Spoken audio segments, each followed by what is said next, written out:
Oh, he's back again.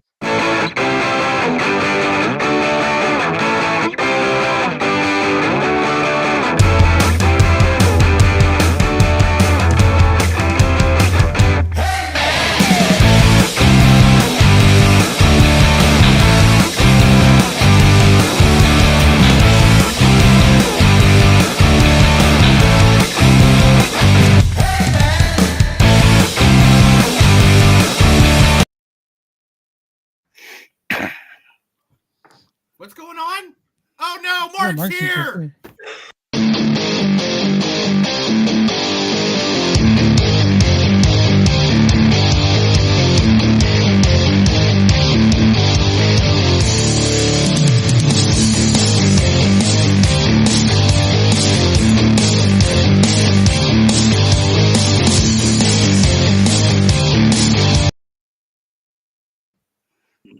I am here to drink your beer. Yeah! Woo! It's like back when I used to be a DJ. It'd be like my final thing of the night would be like when last call's like last call for alcohol, last cruise for brews, last try for that DUI. And people hated that. They're like, dude, come on, you can't jinx the customers like that. Look, like, yeah, I can. The cool kids drink and drive. Drinking and driving is fun. Drinking and driving is fun. Okay, so here in Tulsa today, Asking Alexandria is playing at Cane's. Yeah. And then down the street from them is Korn. And like everybody tonight is like, why aren't you at one of these concerts since I work in radio for rock music and stuff? No, it's great, man. No, I get to go to Wildorado on Saturday. Nice. Chris, how do you feel about this podcast being at least 1/3 Neil's travel log? I'm fine with it. I'm kind of used to it, so it's like, whatever. My travel log. I'm going to Paris and Rome in February, so I can say that.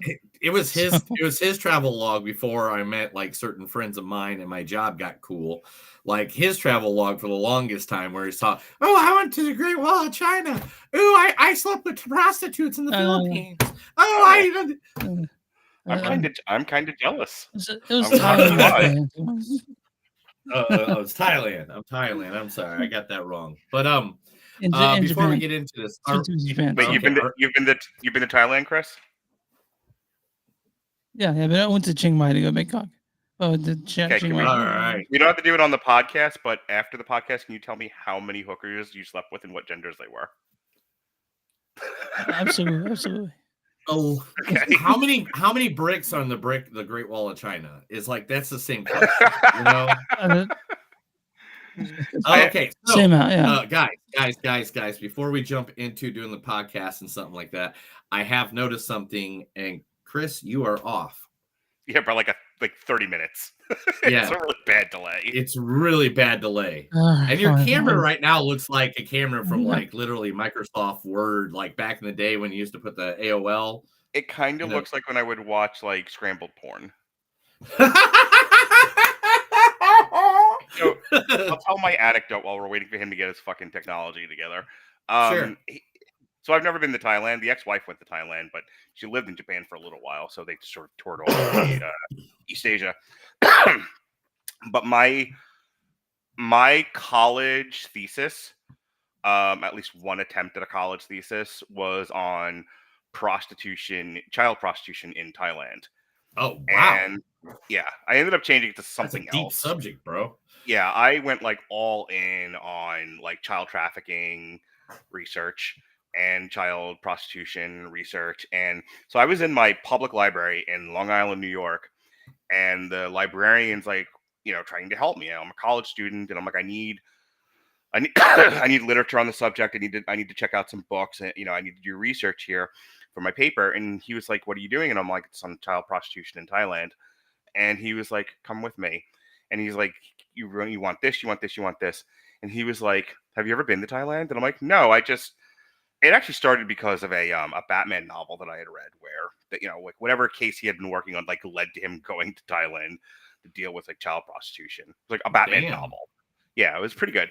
Anyway, there you go. You look better. Much better, Chris. To finish this up, because he's back now, the librarian pulls on my shoulder, pulls me closer to him, and he's just like, if you ever go to Thailand, you can fuck anything you want. Girls, boys, dogs, whatever you want to fuck. Thailand, you'll get it. Right now, I just like books. Thank you. Yes, and here at the WWE, we just want you guys to know that we are no longer PG as we've gone over to the Netflix. It's just so like he gave me this deep, dark secret. I'm like, sir, I'm an academic. So, I just got news today, right before we start the podcast too.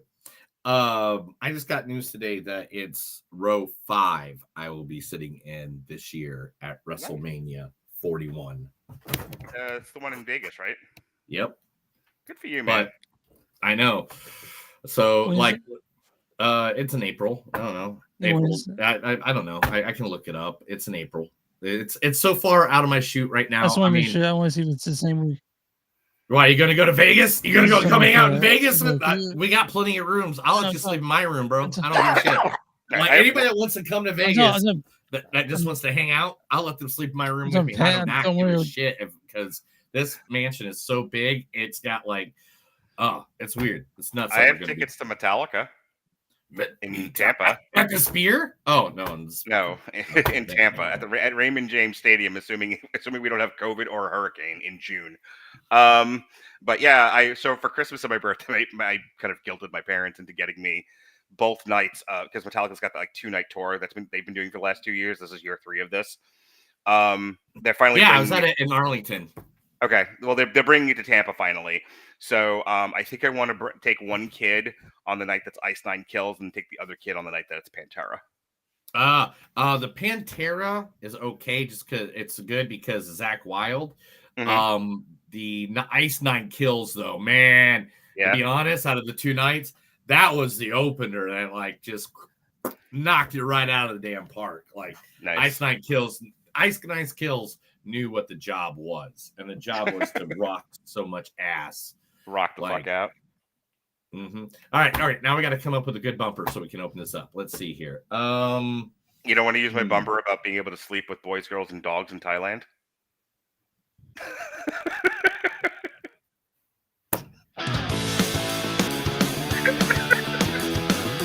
It's a show by Chris and Neil with all great movies. They are the real deal. We watch them all, so you don't have to.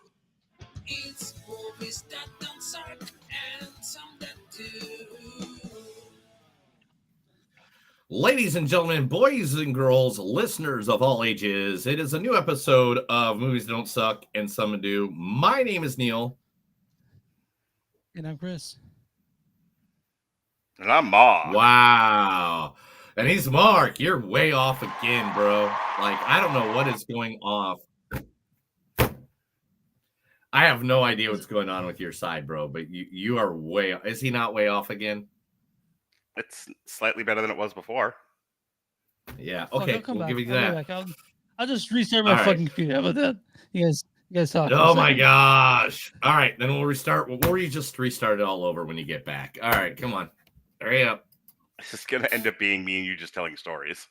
I know, right? Right. This weekend, I went to the Oktoberfest, which is now voted the #1 Oktoberfest by USA Today as of last year. Yeah, it is huge, dude. It is ginormous. That hurts me as a genetic European. But it shouldn't, because there's a lot of genetic Europeans here. But that means white people. But it was insane. I worked 2 days of it at my radio station, at a booth or whatever. And then the third on Saturday, the crazy night, I brought $20 in pennies because you're supposed to throw pennies in people's beers and stuff like that. And I'm the VIP, which is like it's like on this ramp above everybody else that's at their table. So I can just sit in there from that ramp and just like toss these things like, across things. security guard comes up to me and says that they are no longer allowing penny tossing. Like they did COVID, but now it's not allowed. Now, first they took away midget tossing, now they're talking about penny tossing. This country becomes more and more fascistic every day. Now, Chris, you work in the medical. Mark. Yeah, I'm sorry. Mark, you work in the medical field, right? I do. Okay. Does copper or alcohol carry disease? Not in and of themselves. Exactly. And even when you put copper is not, if I remember correctly, does not it doesn't grasp onto things. I guess if I lick a penny and then you lick the penny and I had COVID, you might also get it. But it's a chance is less than dying in an airplane crash. Yeah, it would be hard to contract a communicable disease from throwing pennies into water. But life is weird now. Life is weird. That is the best. I got a question for you. So yeah. we did since we're just killing time, we did the top 10 worst movies on streaming currently. Oh, one second. I saw just a bunch of people just got in watching us. What happened is that we're waiting for the other guy. His computer was not working well, and we're just telling stories until he gets back. If he should be back, and actually he just popped in. Oh boy. 1, 2, 3, 4. Okay, we're good. There's something that you do. There's something that you click on or something, and usually within 5 minutes of when you come in, it just goes bad. So whatever else you are running on your computer, don't open up things. Don't if you want to search for things, do it on your phone. All right. Well, did you want to start it, or what do you want to do? That's the best way we can do it because okay. Here we go. 5, 4, 3, 2, 1. You know what? The best thing to do at this point is probably just to restart it because just like the orgy I went to last week, it was not a good finish.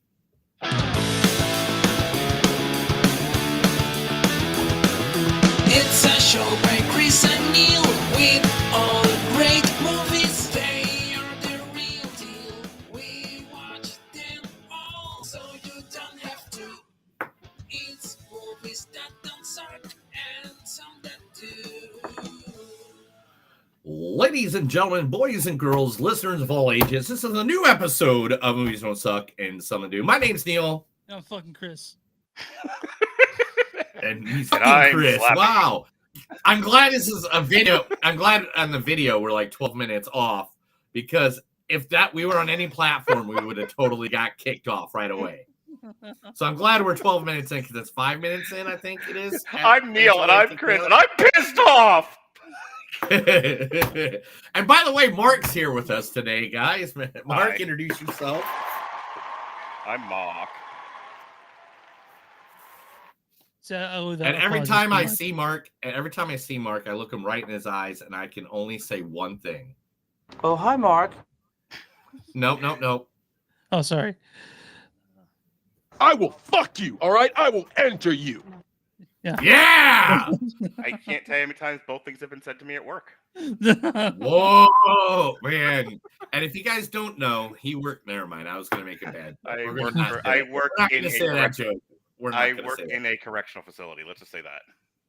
Oh, you definitely get entered a lot. Anyway, guys, we're talking movies. We're movies guys. We're movies when we talk movies. Today we're talking 2 movies out there in the music movie world. The first one is Woman of the Hour, featuring the lovely, the awesome Anna Kendrick. I have a confidence thing? Yeah, look, everybody. You know what I mean? Excuse me, ladies, don't think he's like a confidence thing? Sorry, he's a crazy person. I don't know him. Yeah. It's funny though, because this was like an ordeal. You know, it's like every time I get dressed, I have to confront what does this say about me? Because I have stuff going on here and in here, and I need my shirt to be a reflection of that. That's a lot of responsibility for a shirt. Yeah, well, I probably don't need to tackle the meaning of life every time I make a decision about clothes. I actually relate to that. Oh yeah? Yeah, it takes me like half an hour every morning just to decide what to wear. Oh, because I thought this was a terrible, terrible accident. From Mr. Right. Yeah. Okay. From her greatest movie ever, Mr. Right. Gosh, anything with Sam Rockwell in it, though. I mean, No, that it's is- not Rockwell. I just don't know. That is incorrect. Her best movie of all time is Dummy. oh, Dummy is such. That was a series, though, wasn't it? That wasn't a movie. It was a movie that they cut up into 10-minute clicks for Quibi. Yeah, I remember Quibi, and that was the one. That and Reno 911 was the reason I got Quibi back in the day. Did you watch Dummy, Mark? I mean, no, Chris. I'm I'm gonna do this all. I'm just gonna keep doing this the whole episode. I'm just gonna keep calling everybody by the wrong names. All right, next coming up, we got Danny Delzuita Sazuita. Just Daniel's right. It's not that hard.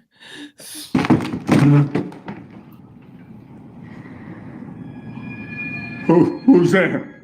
Okay, man, just chill, all right? Look, I was wasted and I wandered in, so that was my bad, all right? So I'm just gonna leave, okay?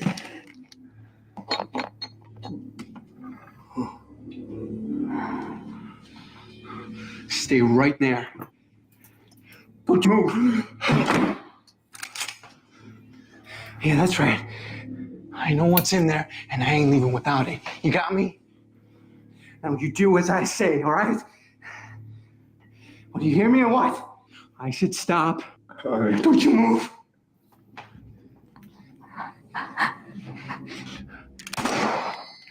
That's from Don't Breathe. Neil. Oh, I'm sorry. I was trying to shoot Mark. Anyway, it's a toy, dude. You can tell. That was from Don't Stop, one of the best. Don't Breathe. Don't Breathe. Don't Breathe. Is it? No, Don't Breathe. Is it? You said Don't Stop. Believing. God. All right. I've had a crazy day already. Anyway. Hang on. I got a question for Chris. Sure. Did he do drugs before the show? I think so. Okay. Don't tell his mom. Oh. Okay. But also get him off the show if he's on drugs because he's really messing this up. Anyway, guys. Next, Tony Hale, everybody. I knew who else is in this movie. I already said Tony Hale. Oh. Like What am 5 minutes. What am I going to do with you, Batman? You've destroyed a perfectly good giant robot castle. You're going to have to answer for that. Let's end this, Joker. Just you and me. With pleasure. Oh, I'd hate to come all the way to ancient Japan and miss out on a samurai sword fight. Right, Bats? Then you won't be disappointed.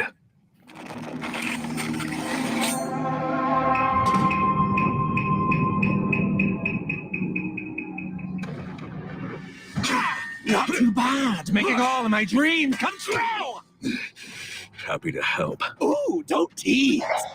You're getting me excited. All right, so Neil, you wanted to choose. You didn't choose Pete Holmes to be in this. We have had Tony Hale literally on this podcast like 10 different times since we've done clips. I have literally, you can see in my history of every time I have grabbed Arrested Development. I have grabbed Veep. I have grabbed some movie where he said something weird. Like, so at this point, I was like, you know what? I'm finally getting my fucking Tony Hale Joker on there. Veep is one of those shows I have to finish watching. I watched it a couple of years ago. Got almost done with it. I think I'm a season or two away from finishing it, and then life got in the way. I need to go back and rewatch it. Oh my god, it's so sad when she dies at the end, dude. Right. After she gets kidnapped by aliens. But before she got drafted by the Denver Nuggets. Dude, they're called Hispanics. You can't call them aliens. Sorry, I don't subscribe to your gaslighting racism. Anyway, Nicola Robinson, everybody. Okay, let's do this. Let's do what? Let's make a baby. Hey, I thought you said. When did you change your mind? Where's Charlie? She's napping. I'll just take a shower real quick. No, she's gonna be up in 20 minutes. You could have picked Pete Holmes, dude. They'll find something. Everything Now you will do- find a whole lot of stuff. Everything you do is I feel like she was terrible, more Neil. important. I think she was more important to the plot than Pete Holmes was. Oh, maybe, But maybe. yeah, way, maybe, maybe. Fine. All right. Anyway, the second movie that we're doing this week is one. Now, remember, guys, both movies that we reviewed today is all because of Mark Radley. So, therefore, if you don't like anything that we're about to talk about, it is all his fault. Whatever we do or say to these movies is all Mark's fault. I don't care. The next, a movie about one of the greatest producers, writers of music in the entire history of Calm the music. fuck down. Calm the fuck down with that. That's not a lie, bro. This is Go me look doing it up. Look at research. Look at this facts. This is me doing Pharrell in Piece by Piece. It's How many? Almost over now. Almost over Almost now. over now. How many number one hits has Pharrell written or produced or sang? I don't know. Versus 13. Bob Rock. Wait, versus Bob Rock, the producer of Metallica's The Black Album, you psycho. But anyway, yeah, but he has done everything in the entire musical world. Who were the three producers that were in Garbage along with fuck Butch Vig. Butch Vig, right? Yeah. I like Pharrell too, but like, let's not be insane. Yeah. No, we can't talk about how awesome he is and that everybody is loving it. And he wrote that too. Anyway, here's the great Pharrell's movie, Piece by Piece, first featuring the one, the only, the great Pharrell Williams. And I loved music. Like everybody loves music, but I'm realizing I had a different kind of relationship with it. Like it was mesmerizing to me. I didn't even know that I was mesmerized. I just thought that's what all black kids did. I thought we all just stared into the speaker like, whoa. Straight to the Wild Wild West. You're going straight to the Wild Wild West. I'm seeing colors. It's called synesthesia. It's not something that you see with your physical eyes. It's something that you see in your mind's eye. Yeah, so that's actually from Piece by Piece. Yes, because Pharrell has never been in a movie where he has a talking spot for more than 5 seconds. But there's other people in this movie that did, like the one and only Snoop Doggy Dogg. And how does that help? By the way, it's just Snoop Dogg. It's not Snoop Oh Dogg. my god! What the fuck are you saying? You want me to go get his fucking first album and put it right in your face? He's going by Snoop Dogg now. That's all he's going. I don't give a fuck. If I went up to Snoop Dogg and said, "Hey, Snoop Doggy Dogg," he gonna be like, "What's up?" You just sound like you're fucking. You sound like you're 70 when you say that. Chris is one of them genetic Europeans we were talking about. I am. Yes, genetic European. Genetic Europeans. That was very genetic European of you. All right, the dog father himself, Mr. Snoop Lion, Mr. Snoop Doggy Dog, Mr. Snoop to the double D to the O to the GG, Mr. Snoop Dogg. There. Oh my God, Chris, I'm gonna kill you. This clip segment goes on interminably. I know, like it's 22 minutes at this point. And how does that help if I get shampoo in my dick hole? What? You mean to tell me you ain't never got shampoo in your pee hole? Okay, maybe like once or twice. Yeah, once or twice when you was playing with yourself. No, I wasn't playing with myself. I was showering. Crazy got up in there. Bullshit. Cam Newton's law of gravity is that thing must be up in order for that soap to go down. That's what Neil picked for Snoop Dogg. Whoa! You didn't get the end of it. Well, no, that's I don't need to hear Mac Miller talk about it some more. No. So the end of it is the greatest joke about it at all, which wraps the whole joke up. And he's like, man, I think they didn't want you to be, playing with your thing with shampoo anyway. He goes, why? If that's the case, then why they call it Johnson and Johnson? You didn't give me that part. I wish we were on my show because I would have given you the Pinkie Pie. But anyway, also in this movie is the amazing, one of the greatest singers of all time, Mr. Justin Timberlake. What? No. Branch, you can't say no. They're your friends. They're your friends. You just want to hide here forever? Forever? No. Yeah, I really only have enough supplies down here to last me 10 years, 11 if I'm willing to store and drink my own sweat, which I am. You all said I was crazy, huh? Well, who's crazy now? Me. Is that from the Troll World Tour, I guess? Yes, Troll World Tour! Well, he's unanimated in this one. He's animated that one. One of the greatest rappers in the history of mankind. The one, the only, voted by other rappers. I agree. I've been listening to him all week long. Mr. Kendrick Lamar. Scientists say chickens come from dinosaurs, and dinosaurs is extinct.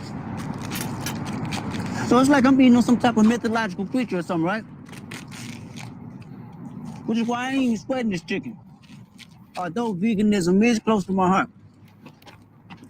But if dinosaurs is extinct, and if I'm following that logic, this chicken ain't even real.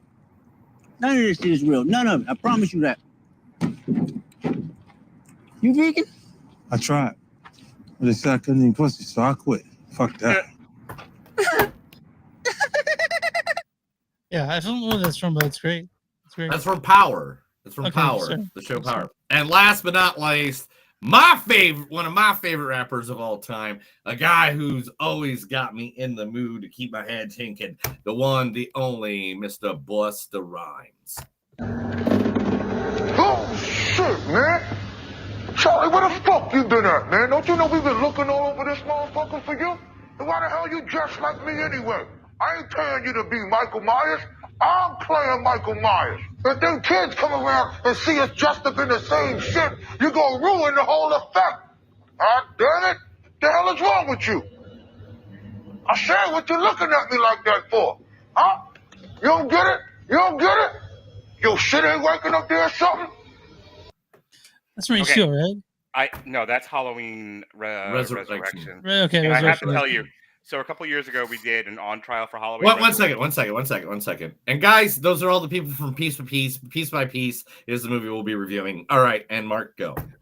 So a couple of years ago, we were doing an on trial for Halloween Resurrections. My entire defense of that movie was reading every single line of dialogue from Busta Rhymes.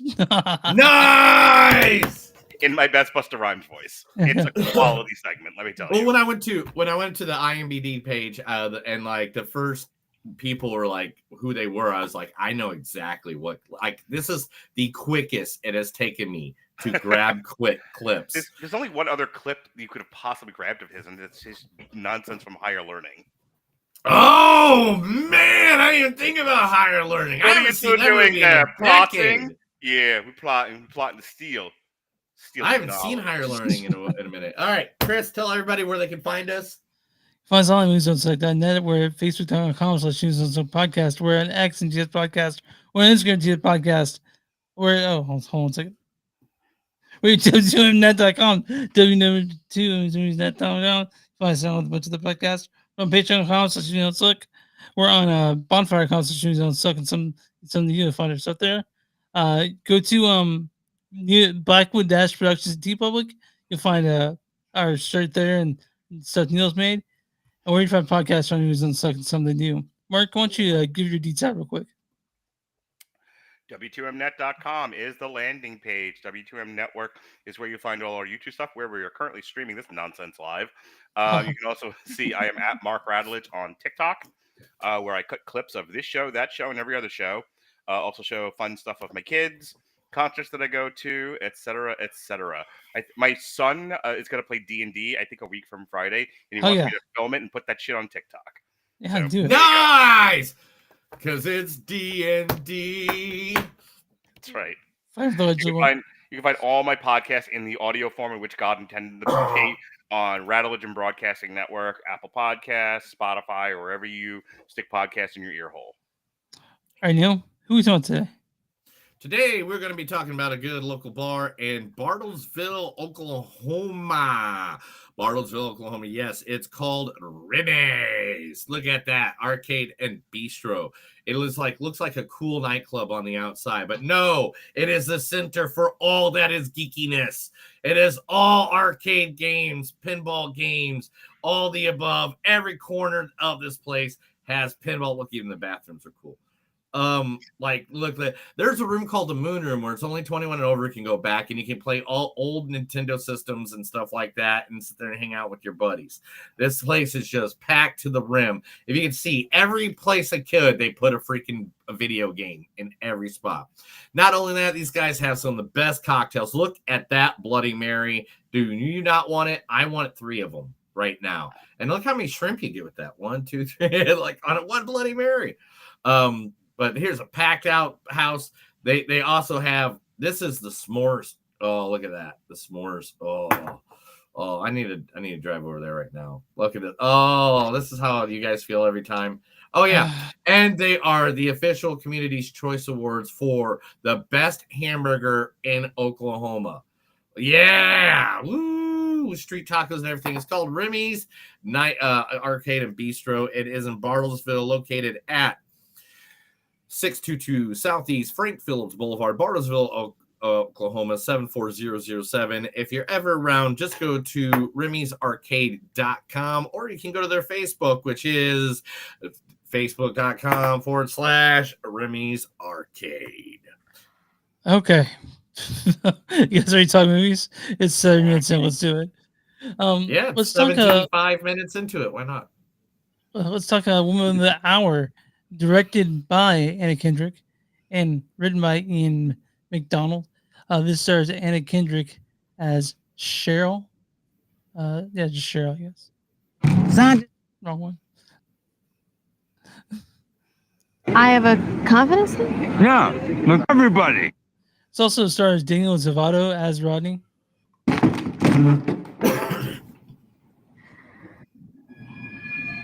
Who's there?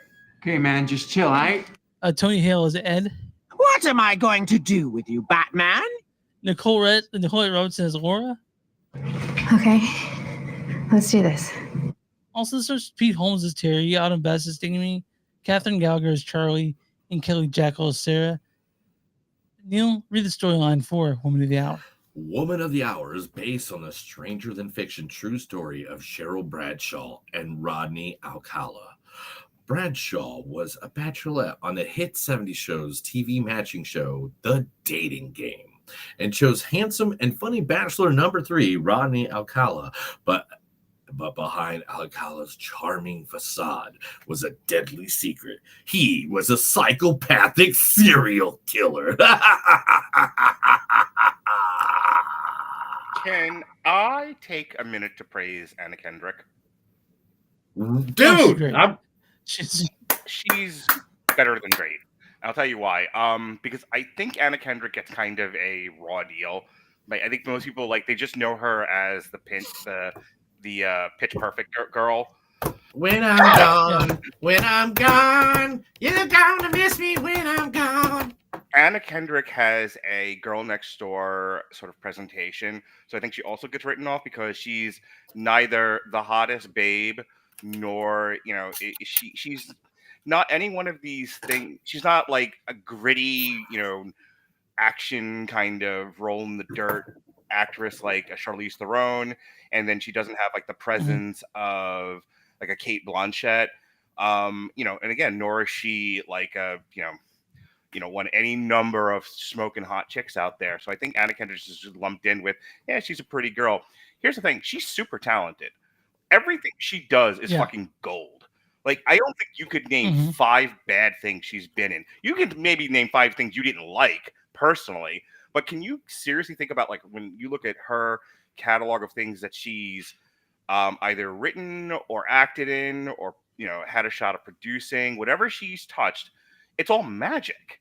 And I'm saying all that because this is the first time she's directed a movie. Do you know how many things she's been in?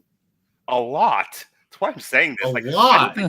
I don't think Anna Kendrick gets the praise she deserves for being probably one of the best talents in Hollywood.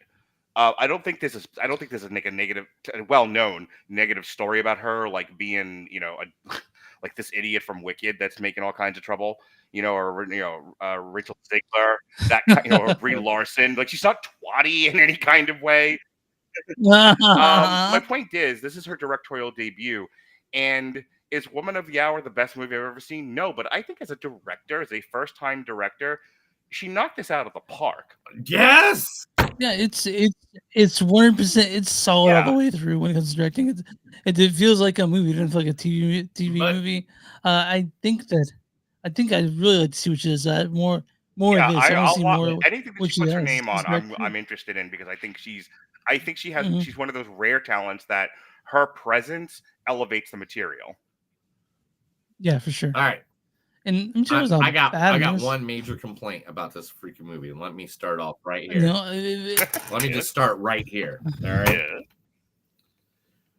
If you're gonna put up subtext that says where you're at and what year you're in, please make it more than 10 seconds. All right. Because you're a slow reader. I missed like 2 of the bumpers that said it's a different year, a different place or whatever. I missed me and my wife were sitting there staring at the screen like, what the fuck is going on? Like, what year are we in? Yeah. So we actually, what is this? Winter? I don't know where we are. Yeah, it's like when you wake up. I don't know what you guys are doing, but Skyrim, you don't know what the hell's going on. Anyway, but Neil, I didn't have a problem with that. I noticed it, but I guess you didn't. No, I mean, no, we didn't. We're talking, or because you're watching it at home. We were not in the movie theater. Me and my wife were like, how, what are we gonna have for dinner after this, or whatever we were talking about. Me and my wife sat down and watched it, and we had no issues. All right, I want to throw this out there. So okay, well, I'm glad that you and your wife is so perfect that you don't look at each other when you talk, and you can automatically see this. I didn't say that. Right, what? We were watching a fucking back movie. in your vagina, Neil. Listen to me. I in your defense, why I said shut up for a minute, I also didn't know what the fuck was going on in the first 5 minutes of this movie, because I put it on, I walked away, so I even missed what the Chiron was, and I come back and I'm doing something at the table, and I look up and I see these 2, and I don't know who else is in this besides Anna Kendrick. I did, I knew what it was, but I didn't really research the actor or anything like that. So I'm watching, the murderer and the girl on on a grassy hill, and this scene goes on for what seems like ever, to the point where I'm looking at the TV and I'm like, did I put the wrong fucking movie on? Exactly. And then so I checked it. I'm like, nope, this is Woman of the Hour. Well, here we go. It's not a complaint in terms of craft. It was just like, this was unexpected. There's so much more going on in this movie than the dating game. I thought the whole thing was going to be the dating game. Like, I did too. I thought it was going to be like I haven't seen it yet, but I thought it was going to be like Saturday Night, or where it's just like they're all backstage. Yeah. Or like Late Night I with think the Devil. Late Night with the Devil. Yeah, I was going to that would be something I would compare. Or any other of the 1970s ripoff things that came out this year. Movie, this movie this now has made a category because of this movie. The year 2024 is going to be known as the year everybody wanted to remember the goddamn 70s. Because we're in that fucking part of the culture. Yeah, now. But I mean, literally every movie now that was based in the 70s to me is shit. Because there's too many of them now. That was 50 years ago. You just cross the line. What are we at? We're at like number 5 now this year for how many movies were in the 1970s. Well, in the defense of the 70s, it was the best decade of movies ever. No. Post-Coke free AIDS. Everybody knows 1930 was the 1930s was the shit, bro. Oh my god. Okay, Charlie Chaplin. Okay, let's talk about the guy who played Rodney, Daniel Zavardo. I thought he was so fucking. Oh yeah. His best stuff is when he's on the dating game and he's fucking with the guy next to him. Like, oh yeah. Oh my god. I tell you, that is what a representation of three kinds of men: the dope. The dope, the hidden swarmy, and the objectively shitty. It's so good because but that's the thing. It was like Anna Kendrick sort of plays that perfectly. It's written really, really well because the guy who's just open and upfront with how shitty he is, he's like, I like you. You're the one. Yeah. The one hiding it is the problem, and the other guy is so stupid. It's he should be ignored. I have to say, the set design in this is really, really good. The costumes are great. Everybody looks the part. It's not. Do they look the part?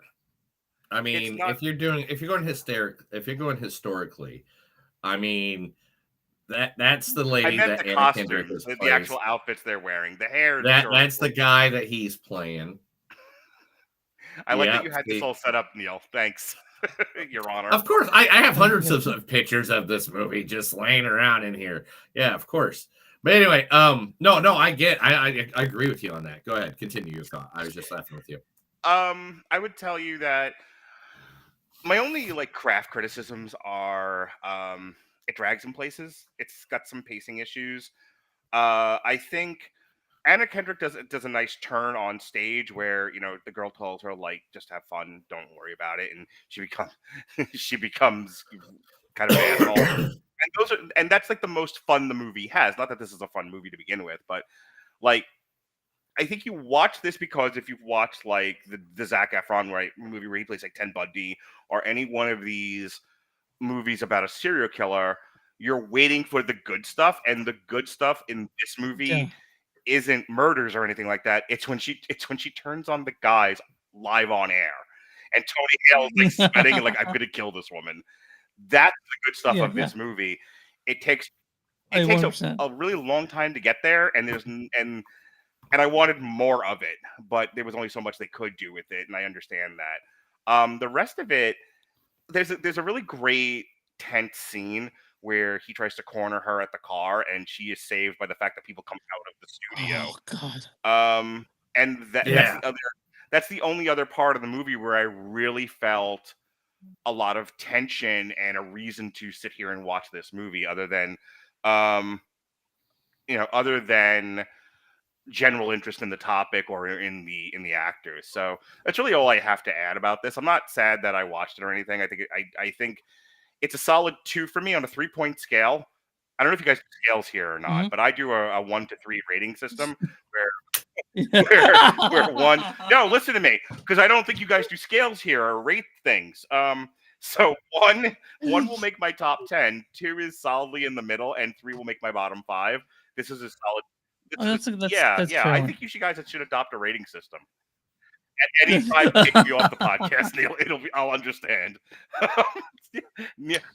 what Mark is talking to for people from, let's see, out of the 27, let's see how many are from Mark's network. All right, from the 2 people over at WTMnet that's watching us. Ouch. Don't worry, you guys get way more viewers. I study stuff like that. This is a solid 2, is all I was saying. Solid 2. And, oh no, one of them. Sophie, you got your my your other people are watching on my Facebook page. Someone's watching us on your Facebook. But anyway, to get in there real quick to even talk about it, besides that one little spigot I did earlier, this movie was really good. I really liked what Mark said there, that what Daniel Zavada, Rodney and Cheryl, like when they were back and forth or whatever, that part it made it. And the fact that midway through, I didn't even know, like I remember I think I saw the 2017 documentary, The Dating Game Killer. So I think I already knew this, but I didn't know all of it anymore. I knew the gist of this subject. So like going into it, I was like, okay, I hope she doesn't pick him. And maybe that's, I didn't realize that, because I really didn't do a deep dive on it until after I watched it. So didn't know she was going to pick him or she's not going to pick him. I didn't know where the terror was going to come from. But again, I think the scene that you're talking about, even though it makes it, it might have been a little drawn out. The one where they're like in the desert or the mountains or wherever the heck they were at, the girl and the guy and the killer. I actually really enjoyed that scene. Yeah. Whoa, wait. I'm making a point, and you can jump in right after. Grab that some bitch, and you can do what you want with them. I think they did that on purpose to make it so you realize that this wasn't just going to be the fucking dating game, because it was just right there at the beginning. Sure. Now, tell me how much you liked it, and Mark is wrong about everything. I don't think Mark's wrong about anything. Personally, I like this movie. I think it's solidly directed. Everyone in it's great, and P.O. was in it for some reason. I don't know why. Can I ask a question to you guys real quick? Yeah. Would you have picked this if I hadn't twisted your arm? Yes, because Yes. I had when this was not a twist your arm. Actually, about 2 weeks before you even mentioned this to us, someone already mentioned it to me. And then on top of that, this past Saturday when I was getting drunk, the guy was trying to explain when he got drunk that was the one who's like, hey, you should definitely watch this movie for your podcast. Then was trying to explain the movie to me and wanted to turn it on Netflix at his house. And I was like, no, dude, I am not in the mood to sit here to try to remember what the hell I just watched. Maybe not. Maybe not. And then I passed out, and anyway, it didn't matter because as soon as they turned on the TV, I passed out on the couch anyway. It was a great Oktoberfest. And remember, guys, I Uber everywhere. Uber in life. Don't drive. Don't drink and drive. Anyway. Back to you, Chris. Sorry I interrupted you. So, yeah, we would have watched this. My wife, all I had to say is that Anna Kendrick's in it, and we was like, okay, I'll watch it. By the it's much harder than that to get her to go see movies with me. But when it came to this movie, it was really well directed. I remember we turned it off. We looked at my wife and we're like, "That was good. It's a good movie. It's a good movie." And best part of it. Best part. Are you guys ready? Did you see it? It was an hour and 35 minutes. It wasn't this 3-hour thing. Well, my wife even we had this discussion at the end of this movie because she actually could stay awake for it. Because it's only an hour and a half and my wife are like, maybe they should just divide any movie that's in 3 hours long into 2 movies, an hour and 30 minute each movie. Each movie should only be an hour and 30 minutes. I mean, this movie came out because it's also trying to say something not just about Rodney, but about the male. Hey, thing going dude, on. we all And it love was- Rodney King, man, for life. Wow. But yeah, this movie it's a good movie. I can't wait to see what Kendrick does after this. It's on Netflix and it's easy to watch, so it goes down smooth. I think It goes down smooth. It's not Is it like a challenging Miller Lite? it's not it's just not going to challenge you in any way. Like it's a well done film. Well, that's what it is. But you know what, guys? Neil, I'll give my score. All right, yeah, go for it. What's your score, buddy? It's like a 3.8, 3.9. It's fine. It's a good movie. Is it a 3.8 or a 3.9?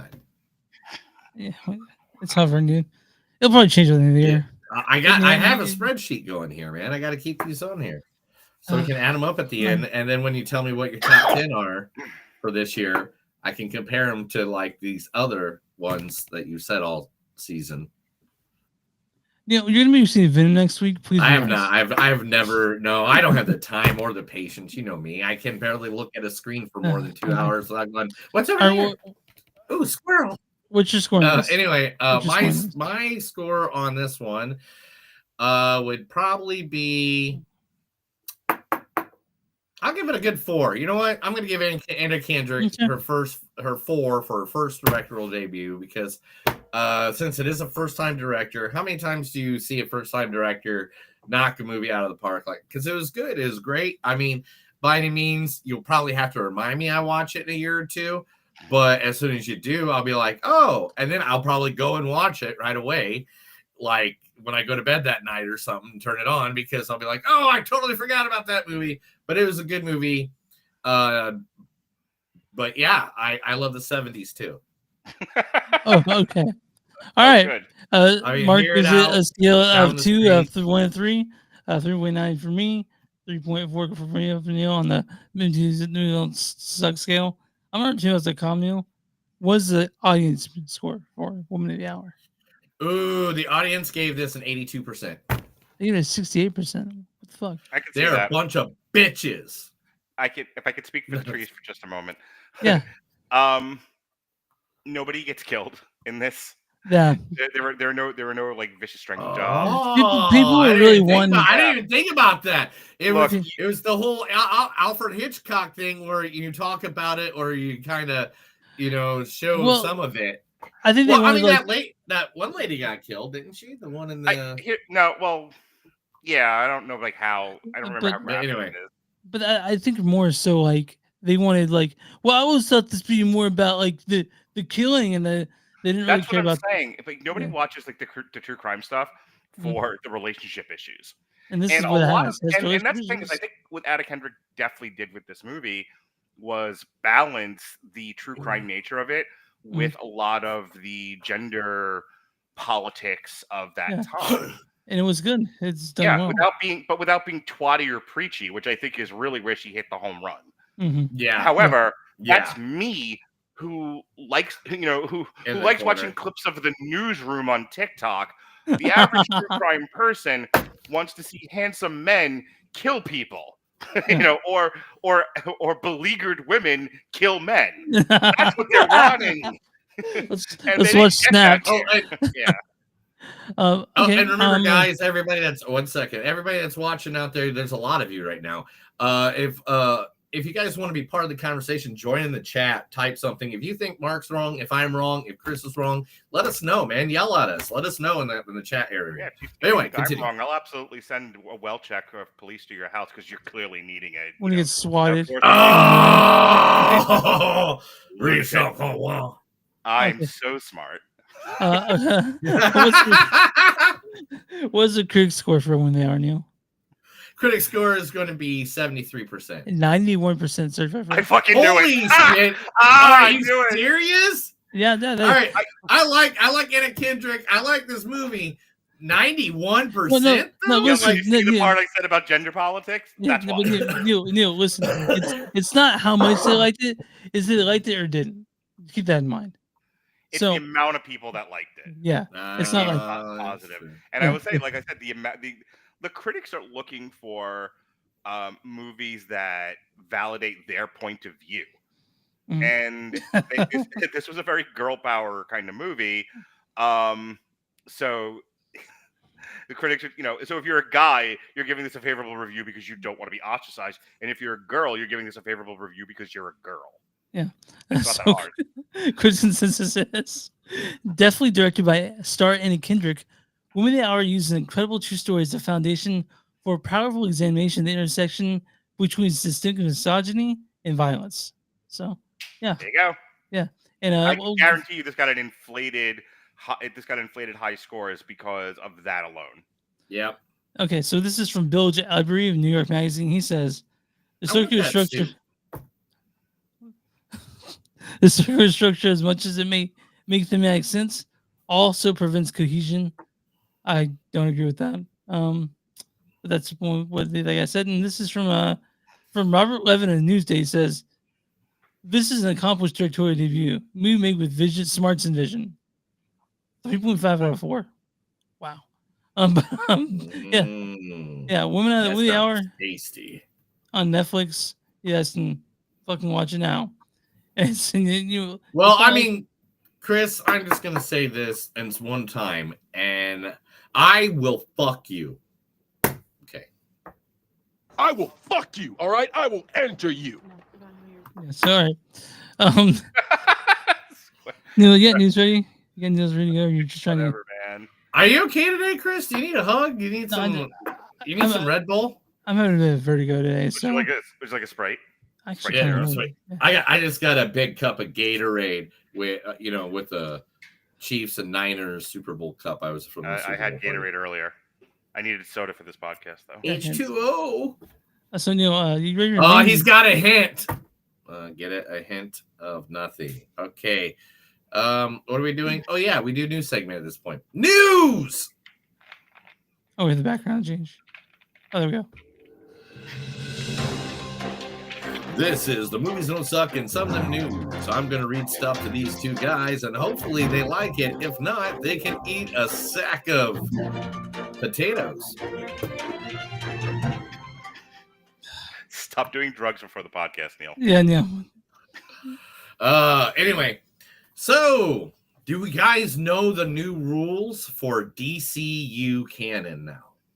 Ugh. Tell me. Oh, God.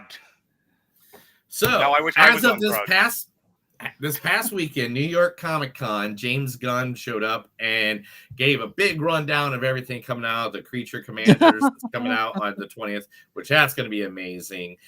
Peacemaker 2 coming out. They showed the picture again of Superman with Crypto the dog, which that just is adorable. They talked about how HBO Lanterns is going to be written by the people who did True Detective, and it's going to be the Green Lanterns is going to be about like a detective story, like of them, but going across galaxies and stuff like that. So that's going to be cool. But the way that the DCU canon is going to work is from now on, if they mention it, it's canon. So from every movie from here on out, starting with Superman, everything will be canon. So this is what he said exactly. He said, Peacemaker is a major part and a major character. Oh, wait a minute. Oh, wrong part. I'm at the wrong part. I effed up. I'm sorry. I'm going to go home now. It's all because of you guys. And all right. There are references to things that happened in the past, and those references are now going to become canon. That will be what happens from Superman all the way on down to Superman, Supergirl, and all other movies that are coming on in the flags. And I mean, DC is one of the greatest, influencers of all time with their movies and, being the best movies that ever existed about comic books. And so why do you guys keep wanting to jerk each other off? It's like out of all the things. So what do you guys think about this? Okay, so this is what it is. From the new Superman on, if they mention it, because like even in like upcoming trailers, not Vila, what's her name? The lady, Violet, that plays Viola Davis, Amanda Walker. Yeah, Viola Davis. Yeah, Viola Davis. She's in it already because we can hear her voice. So she's coming up next. Peacemaker is going to make the transfer. I guess it's a part of the season 2 is like how it like goes from being the DCEU over to the DCU. Because, he had the entire, he had the Justice League in the last episode. What do you guys think about this? I really don't know. I could give a fuck less. Yeah, I'm kind of working this one. Sorry. I can't think of anything less interesting in film right now than canon and cinematic universes. It's a lot. It's not a lot. It's nothing is what it is. See, I don't know if you know this, guys. I don't know if you know this, guys, but I am part of one of the most canon, one of the biggest cinematic universes of all time.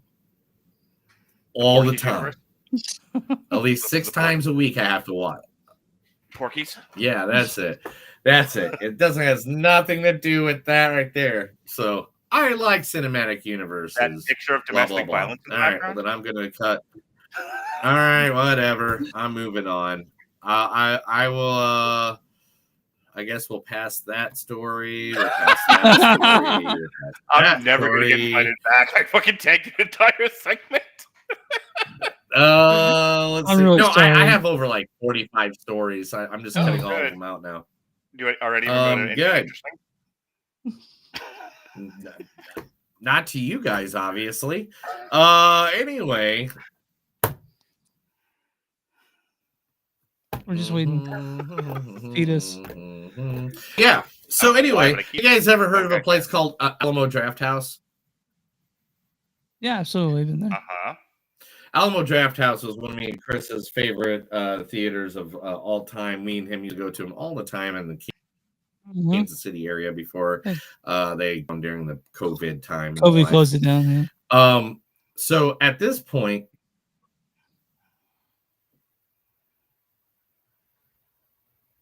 Yeah.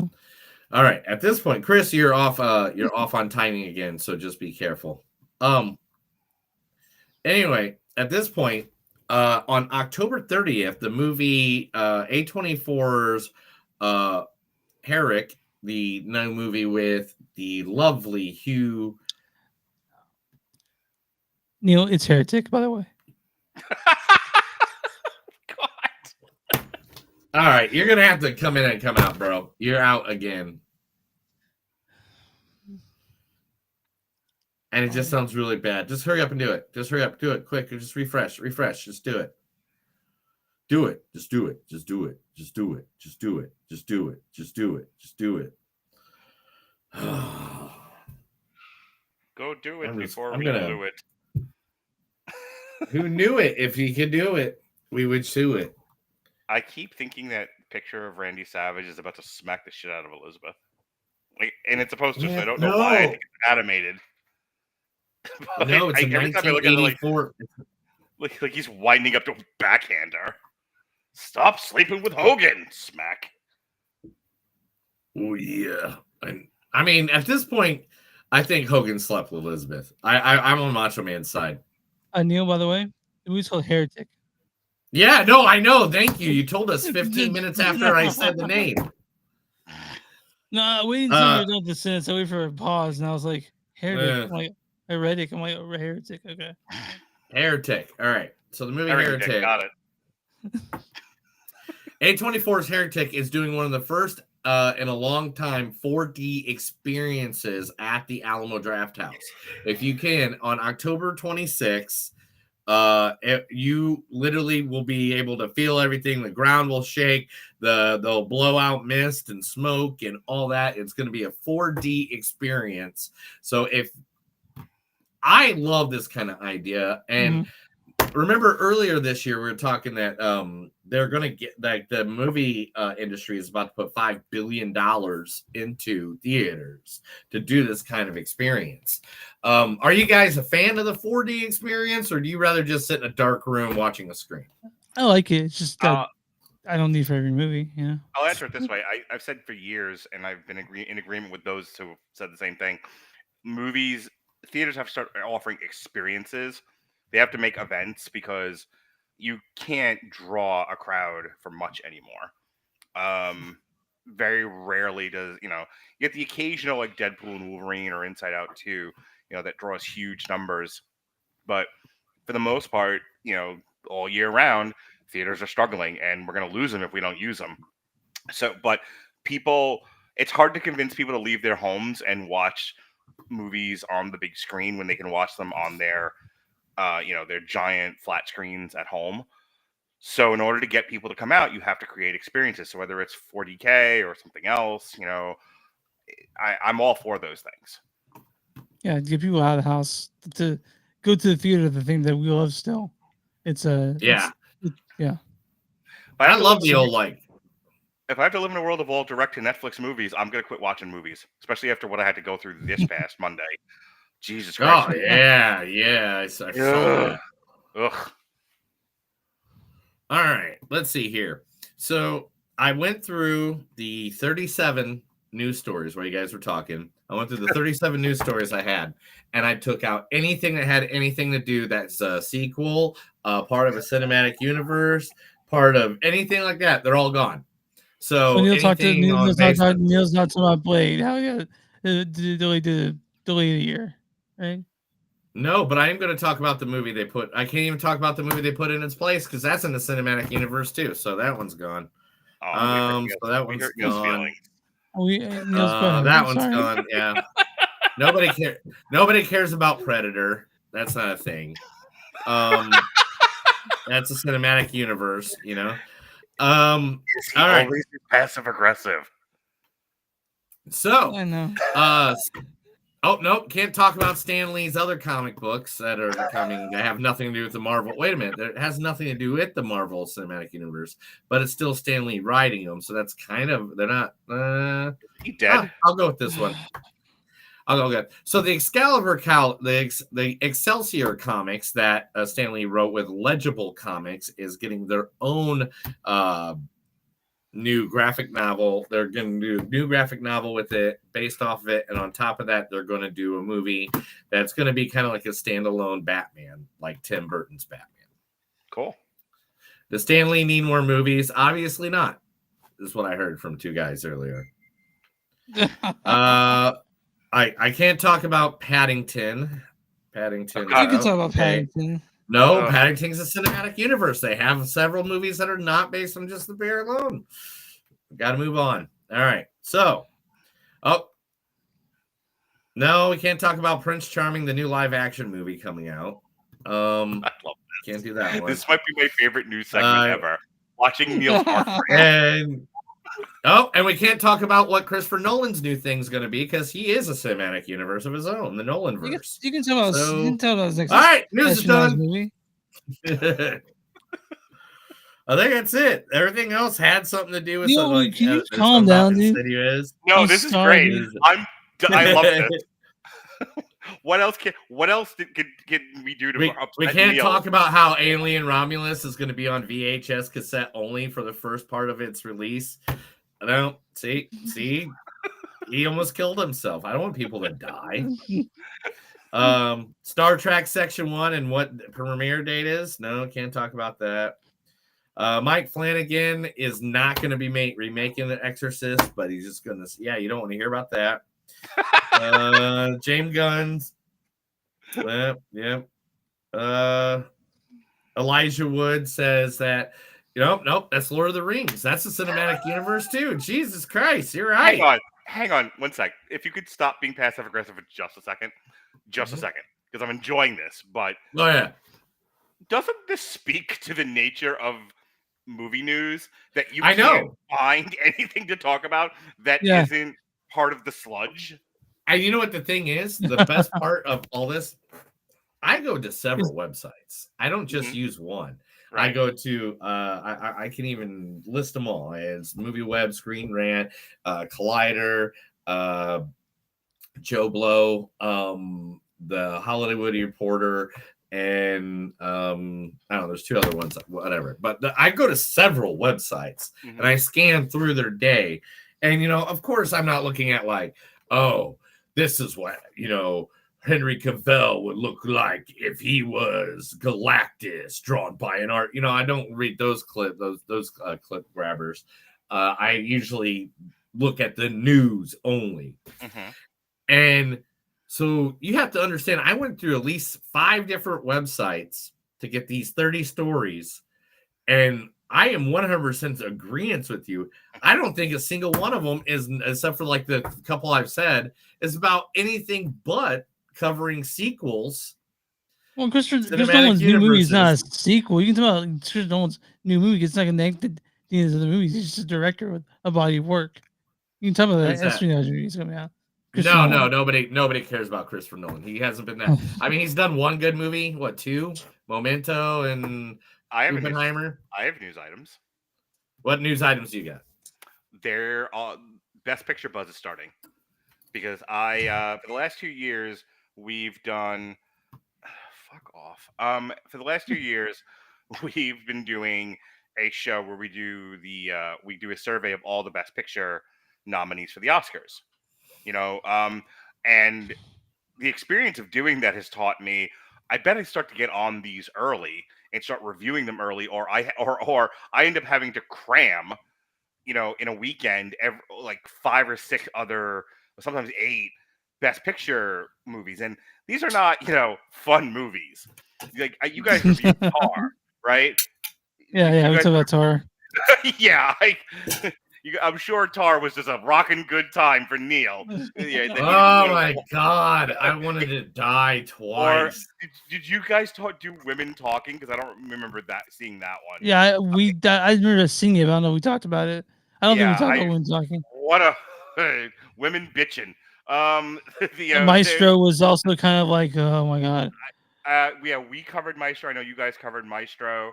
They can't be all as raucous as Poor Things, or as crowd pleasing as like Barbie or Avatar: Way of the Water. They get some real doozies in there between the last 2 years. So starting this week, I started looking for what's the Best Picture buzz, and I got a list going. And it's stuff that's been making the festival rounds. So is Anora on there? Anora's on there? Amelia Perez, Queer, The Brutalist, The Piano Lesson, which is going to be on Netflix.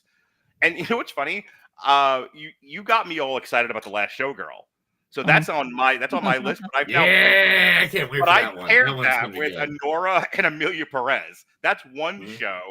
And then I think the other one was Blitz, The Brutalist, and The Piano Lesson. And I'm really trying to make sure that well before they announce what the Best Picture nominees are going to be, I get in all the gay cowboys eating pudding movies that might be nominated. I can't wait to see Nora personally. I'm super excited for Nora. When I saw what that was, I was super excited about that. That and Sean Movie Baker. Perez for. I'm not excited about The Brutalist, Blitz, or The Piano Lesson, but they're on the list, so I'm going to watch them. Yeah. So I'm going to definitely look into those too. I'm excited for Nora, but other than that, I really have no hopes for what the next couple months bring us. I will say this: the only 2 movies that I saw on the list that I found of stuff that were crowd pleasing, big time IP movies, like this year's Barbie or Avatar. Get this: Dune Part 2, and the other one I saw, believe it or not, was The Wild Robot, which I could see getting nominated for like Best Animated Feature, but I can't imagine it's going to get nominated for Best Picture. And what's that one with the Robert Zemeckis doing with Robin Wright and Tom Hanks? What's that one called? What? The one with the Robert Zemeckis is doing with Tom Hanks and Robin Wright. It's coming out this year. You mean Forrest Gump? Yeah, that was a good movie, man. I know which one you're talking about now. It took me It's a second. Life. It's called Life. Yeah, I have no clue with that. Talking about, all right, here we go. We'll finish a new segment. I found a news that isn't part of a continuance, part of a country, a decade, or I don't know, whatever you guys said. Cinematic universe. Sharon Stone and Lily Gladstone is to join a comedy with the godfather of podcasting himself, Mark Maron. And Mark Maron is going to be doing a comedy that's called A Memoir. Fiddling, he just got hell yeah. It's going to be Sharon Stone. It's going to be Lily Gladstone. It's going to be directed by Rob Burnett, who also Judy Greer is going to be in it, and so is Tyler Ryder. Now, what it is it'll see Mark Maron star as a struggling actor who gets the devastating news that he is dying of terminal cancer. Wanting to pursue his legacy and to fulfill his lifelong dream of being the Academy Awards, Maron's began a campaign for him to be featured in the Oscar ceremony. And it's the memoir segment. Now, that sounds new and original. It does. I'm into it. Sounds cool. Yay! A new original thing. New original thing. New original thing. New original thing. Wow. Yeah. I saw Neil sucking on that vape like 6 or 7 times more than he should have. This is tobacco, man. This is a tobacco. Mm-hmm. Okay. By tobacco, he means fentanyl. Yeah, right. In case you're like all pissy at me, the Red Letter Media guys beat me to this about 2 or 3 weeks ago. They put out a video where there's like everything is content, everything is sludge, and it's hilarious.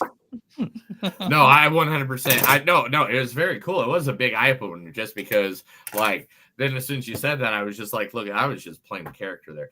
By any means, no, it was just funny because, like, going through everything, it's like, oh shit, yeah, that makes sense. Everything is 100%. Yeah. So, guys, you can go look up all that stuff if you want to. Next, that's the end of the news segment. Let's talk about a movie. That was the movies don't suck and some of them news until Mark ruined it, but that's okay. We're going to talk about our second movie, Piece by Piece. You ruiner. My sister likes you. Piece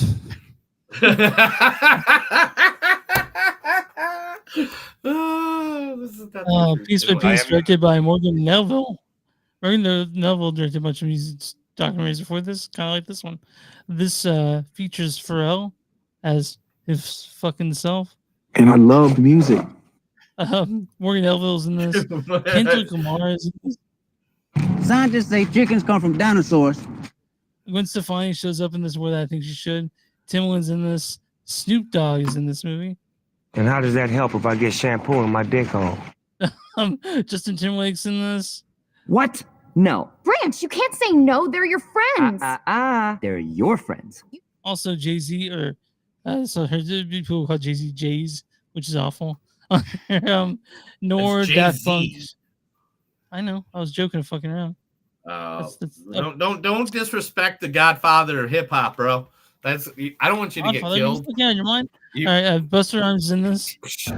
You live in Kansas City, bro. Pusha T's in this. Neil, go to the storyline for Piece by Piece. I know, right? There has to be a storyline, right? Yeah, there you go. Piece by Piece is an unparalleled motion picture experience that captures the magic and brilliance of Pharrell Williams, the creative genius, one Lego brick at a time. Uninterested in making a traditional film about his life, Pharrell set out to tell his story in a way that would set audiences' imaginations free. Developed from his singular vision, Piece by Piece defies genres and exceptions to transport audiences into a Lego world where anything is possible. I have. So I had one question going. I have like a ton of questions. Okay, but I have one question going in this movie that was unanswered by the time I got out of it. Who is this for? Not saying I didn't enjoy this movie. I'm not saying I didn't enjoy this movie. All right, I'm like, all right. Well, no, that's a huge question you just asked, bro. Who was the Doors for? Who was Bohemian Rhapsody for? Who was Rocket Man for? You're literally just saying who's a music biography. Please shove you away from him. Dear sweet Chris, love of my life. Imagine, if you will, this same movie done normal. And you're 10 or you're 13. And you're sitting with your dad who dragged you to the 87th movie this year. And you see the trailer for a guy you don't know whose music you only know the one song. And it's just a normal documentary. You as a 10-year-old or you as a 13-year-old, are you going to go see that? The answer is no. However, take that same 10-year-old who grew up on Lego movies, take that same 13-year-old who grew up on Lego movies, and do what this movie did, and you'll get exactly who this movie was for and why they did it this way among the personal reasons Pharrell talks about in the goddamn movie. This was a way of reaching a wider general audience that he would never have reached if they had done this straight or if they had done a dramatic biopic. You guys did Bob Marley, One Love earlier in the year, and it did okay. I don't think it broke any real numbers. I think it was fair to Midland. Yeah, it was in and out of theaters, and people didn't really pay that much mind. It was And I tell you, I took my kids to go see it, but I take my kids to go see everything. Most kids couldn't tell Bob Marley from Jacob Marley. Okay, and they weren't sure as fuck going to see Bob Marley One Love. However, how you do that same movie as Legos, and suddenly the kids are just like, take me to the Lego movie, because those things are wildly popular. I think, Pharrell, I think, one, felt like, in his weirdo mind, Legos are a way of expressing what's going on in his brain and in his heart, which I'm totally into. I love that idea. But also, it's to reach as wide an audience as possible, and Legos are known like worldwide. This was actually a brilliant idea. I think this was more but did it translate that way to the box office? And my one thing is this: I have never had a fucking Lego movie make me cry twice. This movie was fucking phenomenal. If this is not my top 5 at the end of the year, it's because something knocked it the fuck out of there. Because right now, that blows my fucking mind that you said that. This easily is this was a number 1 for me. This easily made my top 10. This is one of my favorite movies. Easily made my top 10. Two things real quick.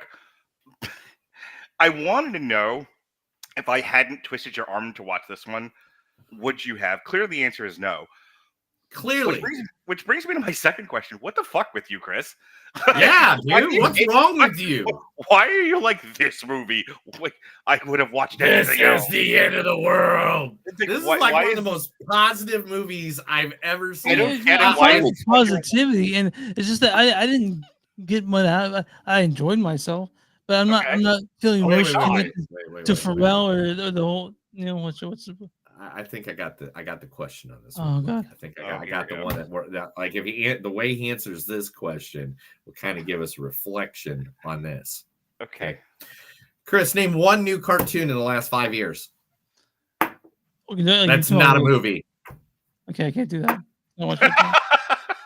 There we go. Okay.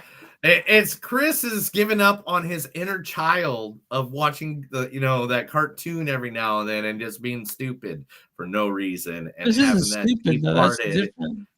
that this was beautiful. This is like I thought I was going into a silly, stupid movie like Batman, Lego Batman, or Lego the movie or whatever.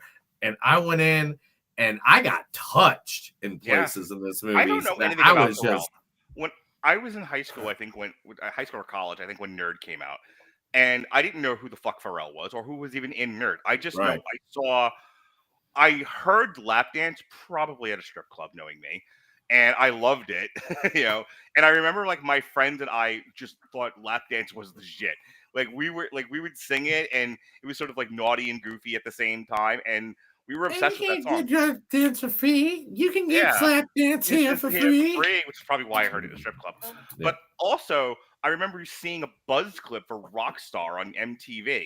Oh, I'm a rock star. Yeah. I love that song. I've been bumping that song all week, dude. I still have the CDs from Nerd, like when they first came out. I still have them back in my attic, man. The image of the white nerdy kid in the gym shorts doing this shit, I can't get that out of my head.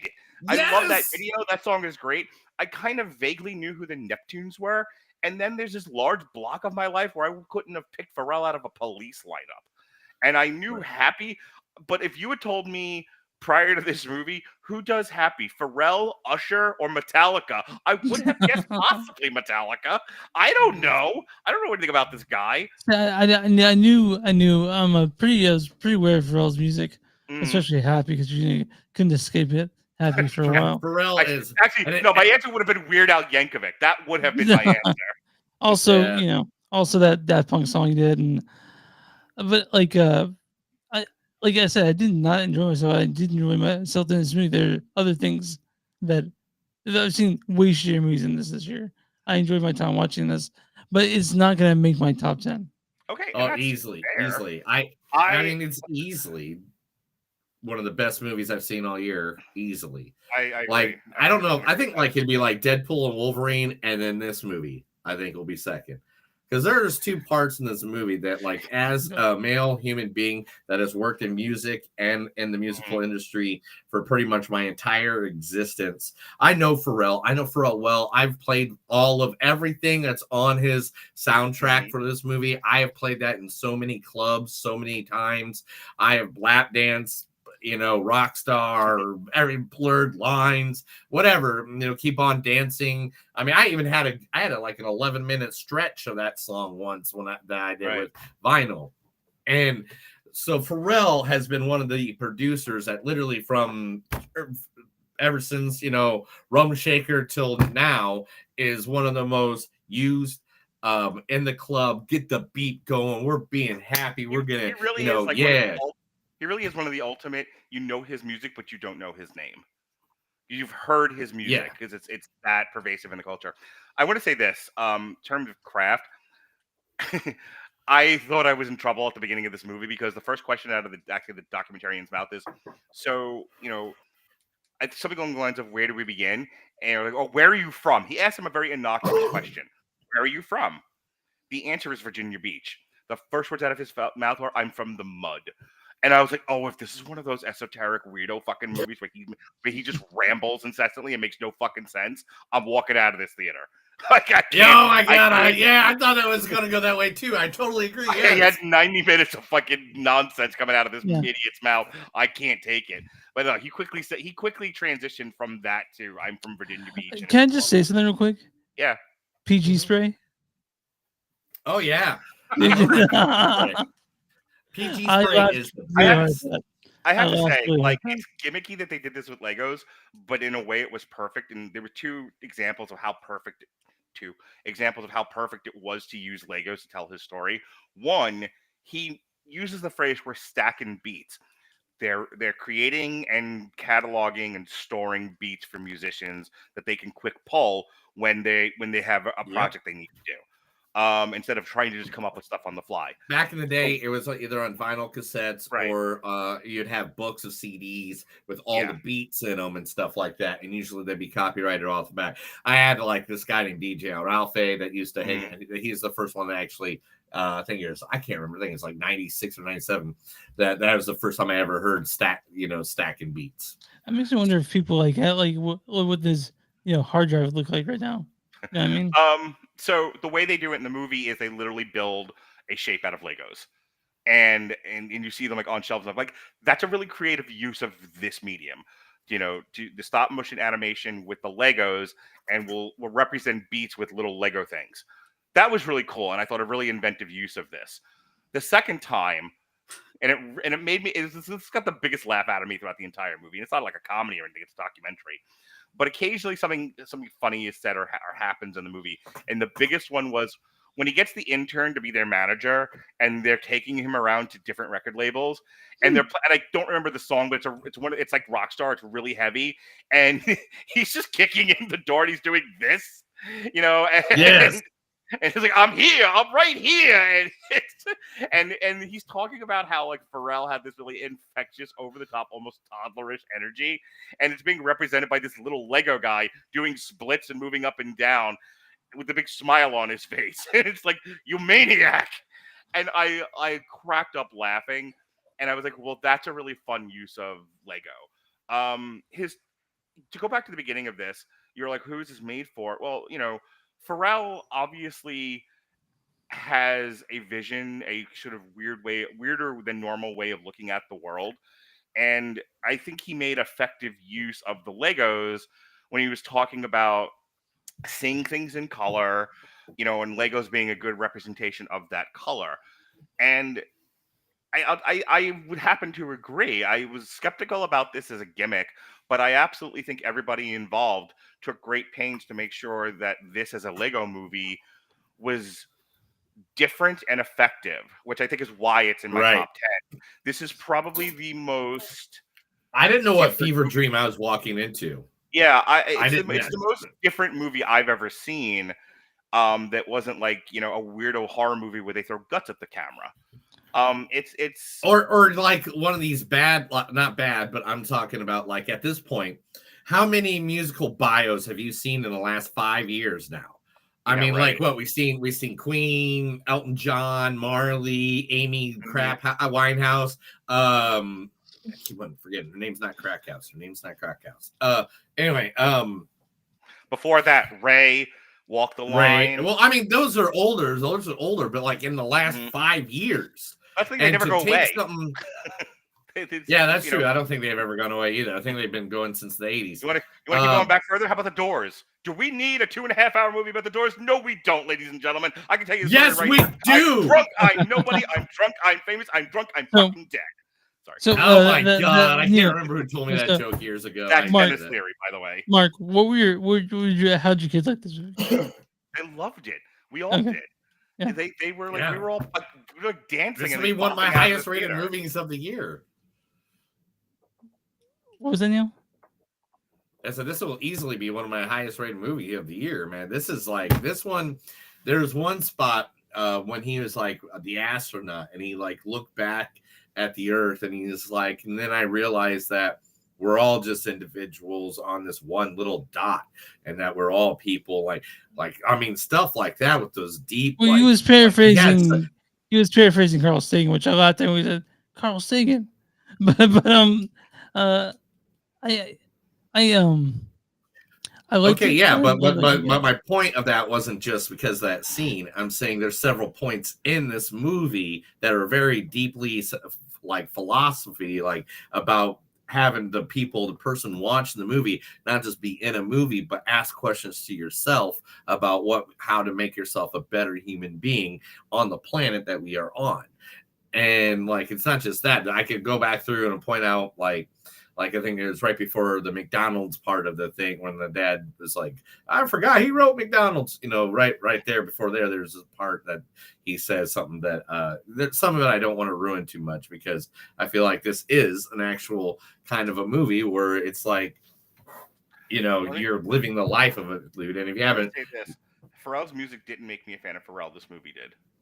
Like I walked out to go all the way back to Chris's, like, who is this for? It's for people like me who weren't huge fans of Pharrell.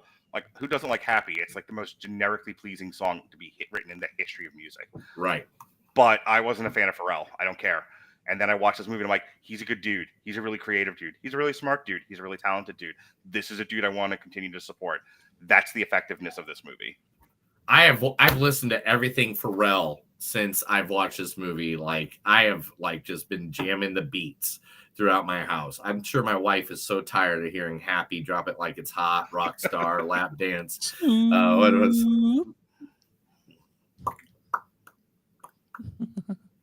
I can't do it. I can't even do it. I tried doing it back in the day when I was a DJ at a club. I tried doing that on the microphone. I thought it was so cool. Anyway, moving on. It's almost over now. Almost over now. It's almost over now. You can't deal with me. I'm a rock star. All right, Chris, why do you hate this movie? I don't hate this movie. Why do you hate it? You made it very clear you did at the beginning. Why do you hate it? Why do you hate it? Why do you hate Children in Whimsy? I don't think it'll make its budget back. It's at 7.7 million right now. Suddenly you're interested in fucking budgets. Every time I've been on this podcast, you guys don't give a fuck about what a movie makes. Now you're interested. I don't give a fuck about no budget. Like I said, now we're interested.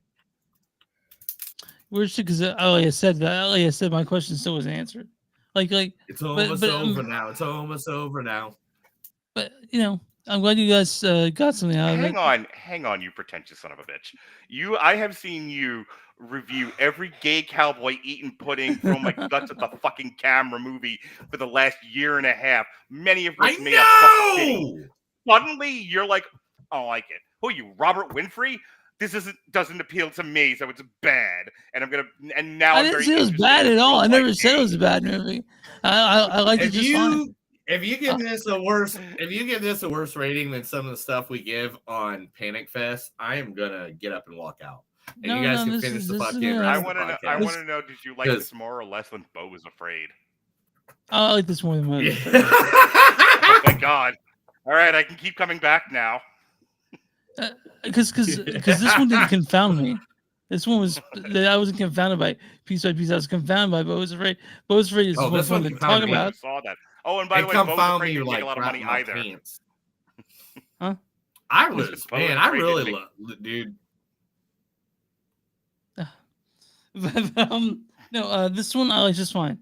But Neil, it's a fun movie. There's nothing offensive about it. That's why it's PG. But there are very clever uses of Legos in this. Like stacking beats is pretty cool. But again, I don't know. I liked it just fine. Is this the first time you've ever done a documentary on this show? No, we tried it early on, and it didn't work out. And it went as well as it did tonight. What documentary did we do? It was. I want to say it was that Fred Rogers one. Oh, that one was a movie like this though. That's what I think. Like there are certain documentaries that are movies. Yeah. This one's a movie. They're not. Yeah. This one's a movie for sure. And that one, Won't You Be My Neighbor? That was a movie. That was, as much as people want to say documentary, that movie. Come on, you don't walk into a documentary where they hand you Kleenex. Was that the one with Tom Hanks as Mr. Rogers? No. This was the actual documentary of Won't You Be My Neighbor. But the way they did it was just like there's like 4 parts in this documentary that baby. I think Neil and I went and saw it at Alamo Drafthouse together. I think you and I saw that together. And we laughed at the Kleenex, but then we were like, thank you for no. Yeah, we definitely needed the Kleenex because you're a sobbing mess at the end of it. That's wonderful. But I like piece by piece. I didn't love it like you guys did, but I was just fine with it. So, all right. So, Mark, what is your score on this? Since you like to make up your thing, and let's just hear it. Let's hear what your thing for this one is. Yeah. How many? No, I know. How many Fears for Tears would you give this? I don't know what you're talking about, but the only rating scale that matters is the one I created to develop my top 10 and my bottom 5. So this gets a 1. This will be in my top 10. Okay. It's magical. It is, All right, yeah. Neil? If I'm using the Mark scale, definitely a 1. 4.8, man. This is like literally. I want to watch this again already. All right. Yeah, I'm not joking. I'm serious. Pharrell's been one of my favorite musical producers, creators for years. I own, I think, everything he's ever touched. If not, I use so much of Pharrell like back in the day when I was a DJ. It's ridiculous.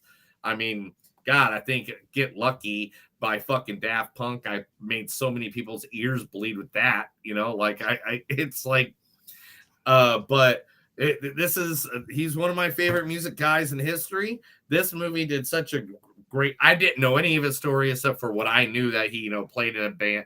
He played in, Nerd, and he played in Neptunes, and he's part of, I know, what I know from just buying his music, but like, I didn't know his backstory, and the backstory he told and the way he reflected on his life made me want to be a better human being. And there ain't many movies in this fucking world that I watch when I walk out that I'm like, I want to be a better human being than I was 5 minutes ago. I wonder. That's awesome. I just wondered because earlier this year, Chad Hugo, but there's a lawsuit against Pharrell, and I don't know if that's been resolved since this movie came out. It was earlier this year when they did What's that lawsuit about? I don't know. Is that the thing that's unpaid royalties? I think is what he's saying. I'm sure Pharrell will pay him money because Pharrell's not that kind of guy to like fight over. I'm not saying that he's not. I obviously after this movie, I'm gonna have a high respect for him. My score is a 3.7. I like it just fine. 3.7. You like it just fine. You want to give it a hug? Yeah, I'd be fine with giving a hug, but it's not. Do you want to touch it in its no place? It's not top. It's not breaking my list this year, probably. What's in your top 10 right now? I haven't put it together yet, but yeah, I got to start putting that back. No, just like seriously, what movie's on the top of your head? Like you have what's your top 10? You're gonna remember it. You know, movies are better than this one this year. Well, we know the Devil's better than this. 100%. We know with the Devil. Late Night. Okay, that tracks. Late Night with the Devil. Strange Darling. Give me 1 second because I do have a list somewhere. Deadpool. I can rattle off a bunch of mine. So they worked on it over the week. The Wild Robot, Transformers 1. This. We didn't see either one of those movies. We need, you know what? That's what we'll do when they come out on platforms. Let's just do a double episode that week where we just do an episode of just robots. I'll give you 3. I'll give you 3. We have the Devil, The Substance, and Strange Darling. My top 10 this all year. movies I haven't seen. I know. The Substance is badass. Wild Robot, Transformers 1, Furiosa, The Fall Guy, Maxine, Beverly Hills Cop, Axel F.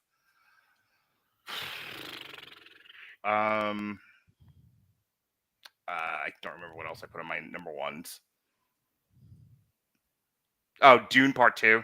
Yeah, I agree with that. I also agree with Furiosa. Also agree with I mean, I don't know if you've seen Long Legs, but that really surprised me. I have not seen Long Legs. And Love Lies Bleeding is great too. So yeah. Anyone that's seen Long Legs, like that's in their top like 5 or 10. Same thing with this is Devil. sad. Okay, I'm gonna stop reading that now. What happened though? What'd you find out?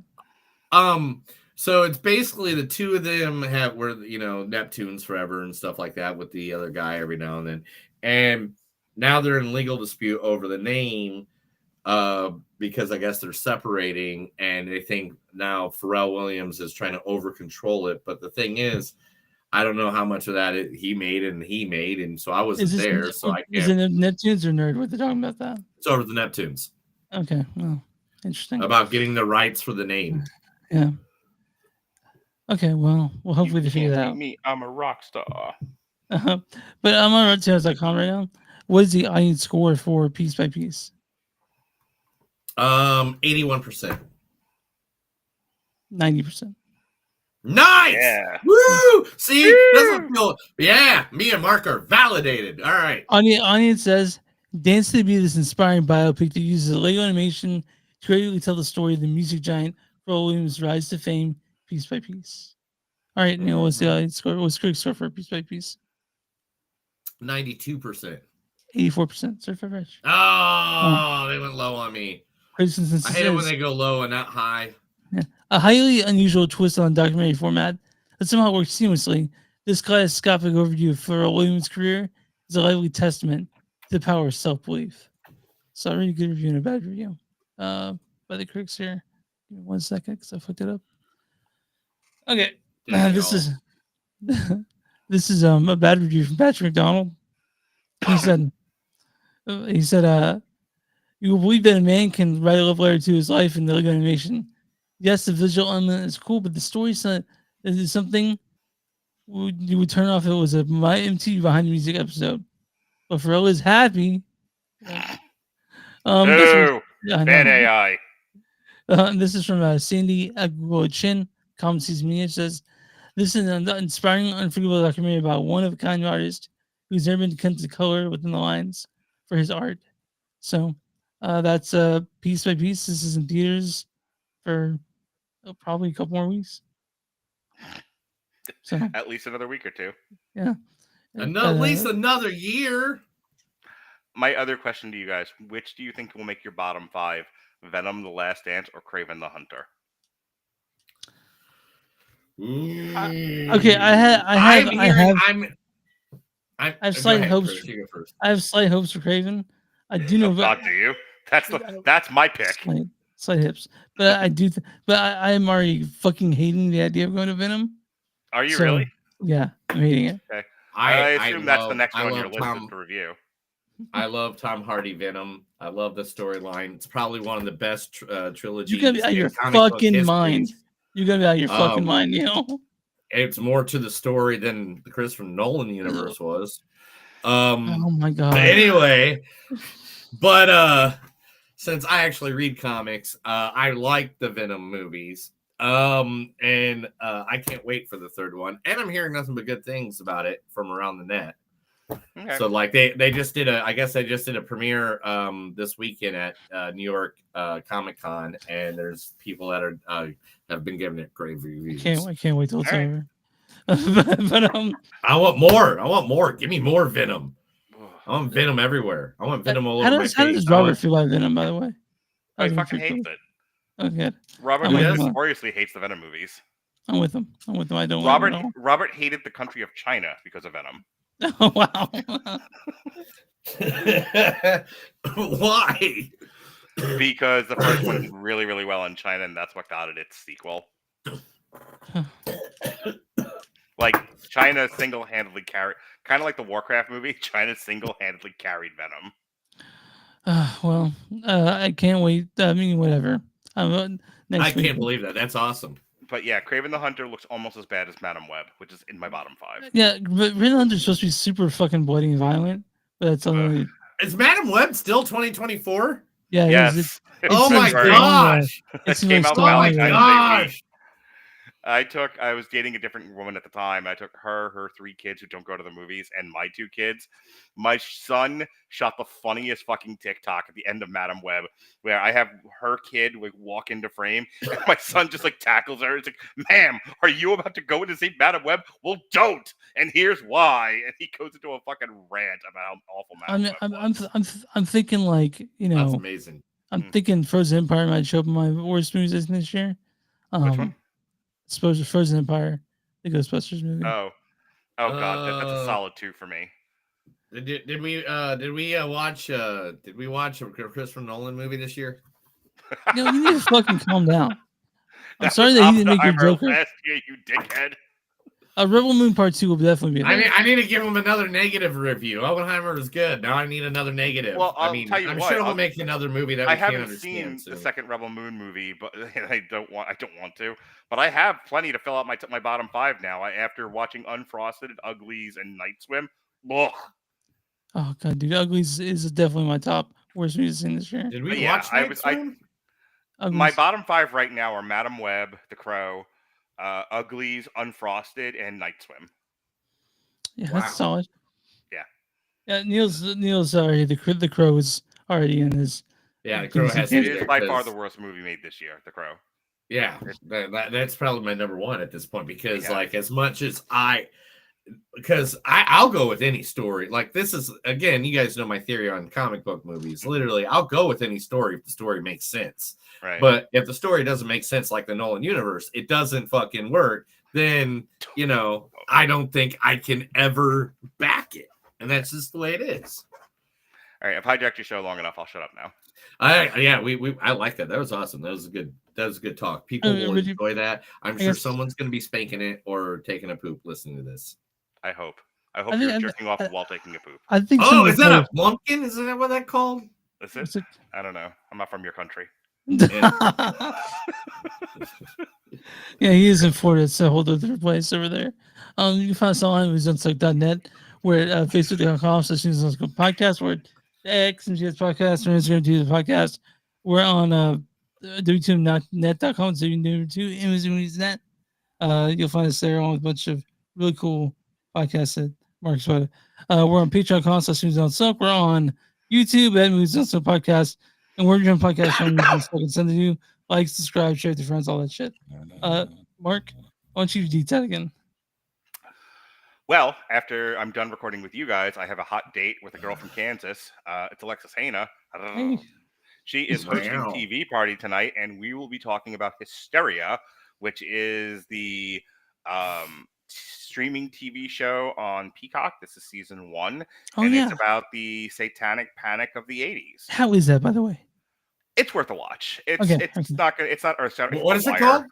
It's Hysteria. It's got a. Oh yes, I saw that. I thought it. Oh man. Oh, that's what it's about. I didn't read it. I saw Hysteria, and I automatically thought it was. Is it Bruce Campbell?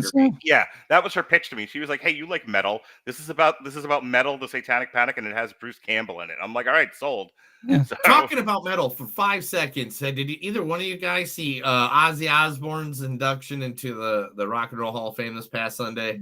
I didn't see it. Just now got inducted. I know. Yeah. Oh, he was on Black Sabbath. This is his second induction. This is for his solo work. Okay. I know that's what we all said too.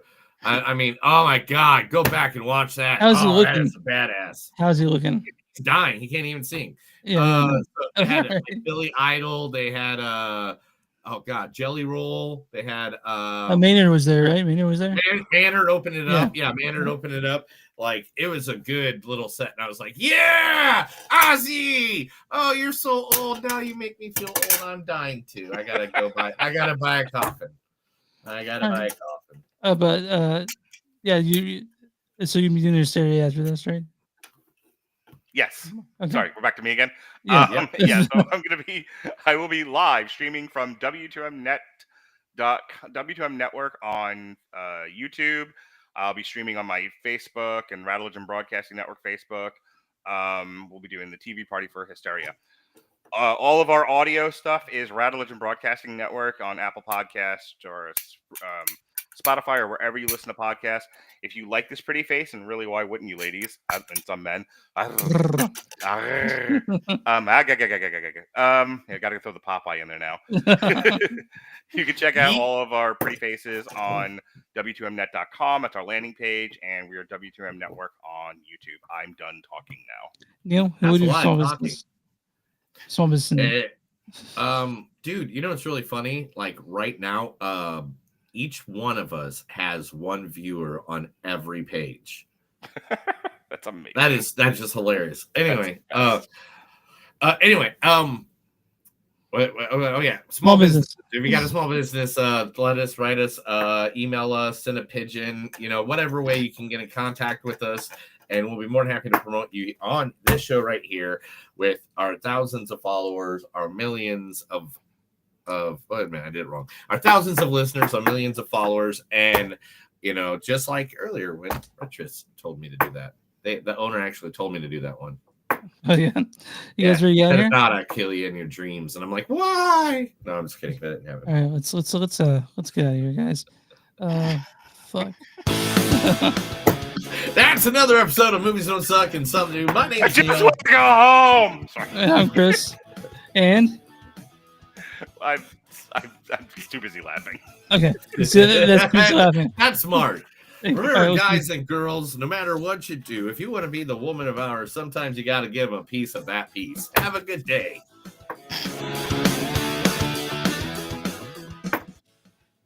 That was fun. Thank you for all you guys that are still watching. Thank you very much. At this time, Mark will take questions of anything about his personal life. Please ask me questions about my ex-wife and her fuckboy. Whoa! Okay, that.